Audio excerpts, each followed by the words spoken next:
Why does the United States pay higher drug prices than other countries? Because America's the only country in the world where 340B hospitals mark up drug prices and PBM middlemen charge billions in hidden fees.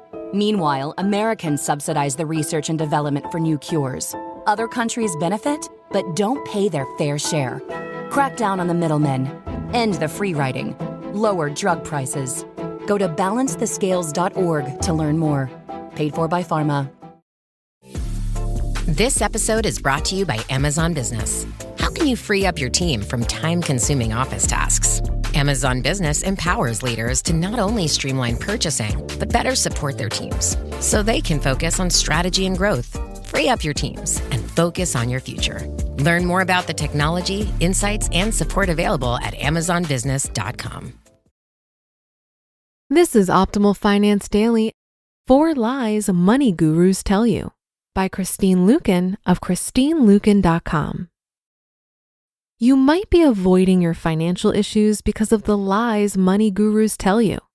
Maybe you think that rescuing your financial dignity is going to be the equivalent of crawling across broken glass rather than the amazing adventure that it is. Here are the 4 lies money gurus tell you and the real truth about rescuing your financial dignity once and for all. Lie number 1, you need a budget to make yourself behave with money. Like extreme diets, budgets come with high rates of failure. Why?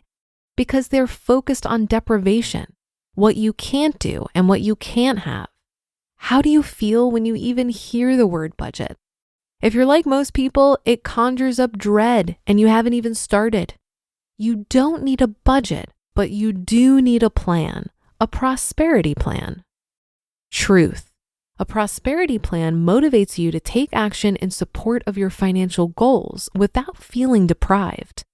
Doesn't a prosperity plan sound so much better than a budget? That's because it is.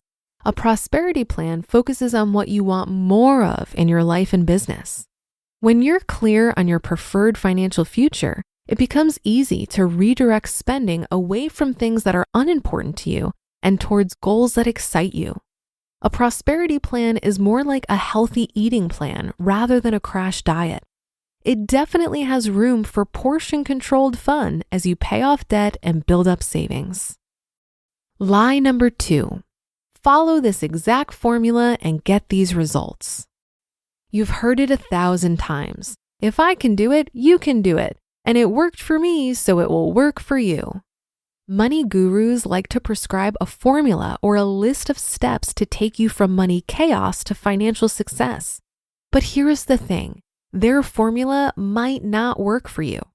I facilitated a financial literacy course of a well-known money guru for 10 years at my church. I noticed that the guru's formula worked for some people, but not for everyone. Here's why.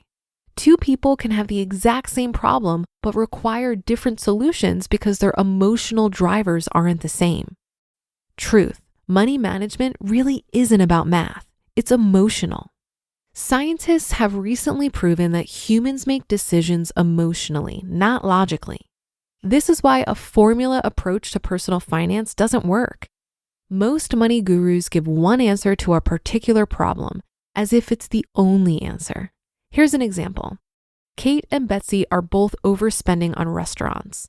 Most money gurus would give both women the same advice, maybe to use cash instead of a debit or credit card, without exploring why they're overspending.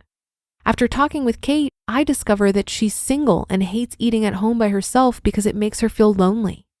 On the other hand, Betsy is an attorney with 3 kids who doesn't have time to cook. These women need 2 totally different solutions to the same problem. Lie number 3, exercise your willpower to save money and get out of debt. Just make yourself do it. We have a limited amount of willpower each day, and it's drained by multiple sources. Walking past the plate full of donuts, resisting the urge to tell off a coworker, trying to remain civil in rush hour traffic, and avoiding the urge to click and buy on your favorite website. This is why it's harder to resist retail therapy or the extra glass of wine after a tough day. The good news is that you need very little willpower to save money and pay off debt. Truth, Utilize the power of emotion and habit to easily save money and pay off debt. Emotions and habits are much stronger than willpower if you learn how to harness them to your advantage. I teach my clients how to emotionally charge their savings and debt reduction goals, which makes them want to do the right thing. By using a small amount of willpower, you can put good habits in motion by setting up automated transfers to pay extra on your debt, invest in your 401k, and pump up your savings account balance. That's much easier than counting on willpower, which may or may not be there when you need it. And lie number 4, cut up your credit cards to keep from overspending. Some money gurus come after your credit cards with a pair of giant scissors or an industrial shredder. Not so fast. I know plenty of people who overspend with debit cards and cash. I also know individuals like my husband who are smart spenders whether they use cash, debit, or credit. Yes, credit cards do make it easier to rack up purchases because it doesn't really feel like you're spending money until the bill shows up. But this doesn't mean you have to kiss your Sky Miles credit card goodbye forever. Truth. The payment method is rarely the problem.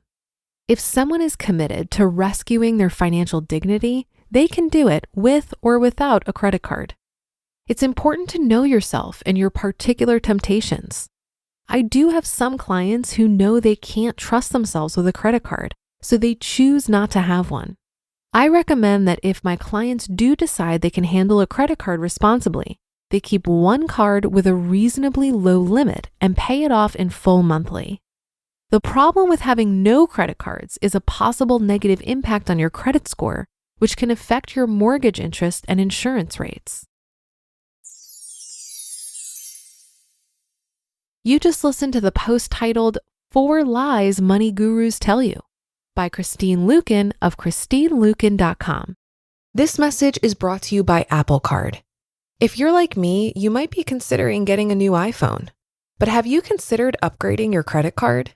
When you use your Apple Card with Apple Pay or the laser-etched titanium Apple Card, you can earn unlimited 3% daily cash back on everything you buy from Apple, whether it's a new iPhone, an iPhone case, or even a service like Apple Music or Apple TV Plus. Earning 3% back on the Apple products and services you love? It's an easy decision. You'll only wonder why you weren't doing it sooner. Subject to credit approval. Apple Card issued by Goldman Sachs Bank USA, Salt Lake City branch. Terms and more at applecard.com. Imagine you're a business owner who has to rely on a dozen different software programs to run your company, none of which are connected. And each one is more expensive and more complicated than the last. It can be pretty stressful. Now imagine Odoo. Odoo has all the programs you'll ever need, and they're all connected on one simple, easy-to-use platform, giving you peace of mind that your business is always being taken care of from every angle. Odoo has user-friendly, open-source applications for everything. We're talking CRM, accounting, inventory, manufacturing, marketing, HR, and everything in between. Basically, if your business needs it, Odoo's got it. Odoo sounds pretty amazing, right? So stop wasting your time and money on those expensive, disconnected platforms and let Odoo harmonize your business with simple, efficient software that can handle everything for a fraction of the price. It doesn't get much better than that. So what are you waiting for? Discover how Odoo can take your business to the next level by visiting odoo.com. That's ODOO.com. Odoo, modern management made simple. I think it's important to remember that personal finance is so personal. And within many of these lies, there can be elements of truth depending on your situation. For example, most of us need some kind of plan when it comes to our money, whether we call it a budget or not. I'm a huge fan of budgeting because for me, it's all about awareness. It's all about telling your money where to go versus wondering where it went. It's a tool for paying attention. And there are many different styles of budgeting. You could go for a zero-based budget where you give every dollar a job before it even hits your bank account, and then you check in regularly to make sure it's doing its job. Or you could opt for an anti-budget where you just focus on paying yourself first and not worry about the rest. When it comes to spending less and saving and investing more, there are lots of tactics you can implement. For example, automate saving and investing or use cash envelopes, etc. But I found that I wasn't actually able to change my spending until I changed my underlying desires. If you're able to foster a strong sense of gratitude for what you already have, it can start to curb that desire for more. That should do it for another edition of Optimal Finance Daily. Have a great rest of your day and start to your week, and I'll see you tomorrow where your optimal life awaits.